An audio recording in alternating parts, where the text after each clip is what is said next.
Nagtala ng malaking tagumpay sa kampanya laban sa kriminalidad ang Masbate Police Provincial Office matapos ang matagumpay na pagka-aresto sa Rank 3 Regional Most Wanted Person dakong alas 9:30 ng umaga kahapon February 3, 2026 sa PUB Corpus, Masbate. Ang narestong akusado ay kinilala sa alias na Joshua, hustong gulang, laki, may asawa, magsasaka at residente ng bayan ng Esperanza, Masbate na nakalista sa e-warrant system ng PNP. Isinagawa ang operasyon ng pinagsanib na puwersa ng PUB Corpus Municipal Police Station bilang lead unit katuwang ang PIU Masbate, Masbate 1st and 2nd Provincial Mobile Force Companies, Intelligence Group, ISOD, Esperanza MPS at RIU-5 PIT Masbate. Isinagawa ang pag-aresto sa bisa ng warrant of arrest and issued Honorable Judge Teofilo Barriaga Tambago, acting presiding judge ng RTC 5th Judicial Region Branch 49 na may pertiyang January 9, 2025 para sa kasong murder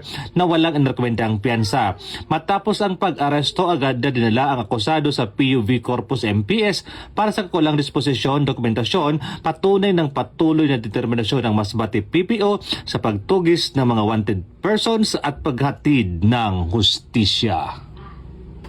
Mula dito sa Bicol Region, ako ang Police News Network Correspondent, Police Staff Sergeant Merculito Pilibin, Diliger, alagad ng batas, tagataguyod ng Balitang Pulis.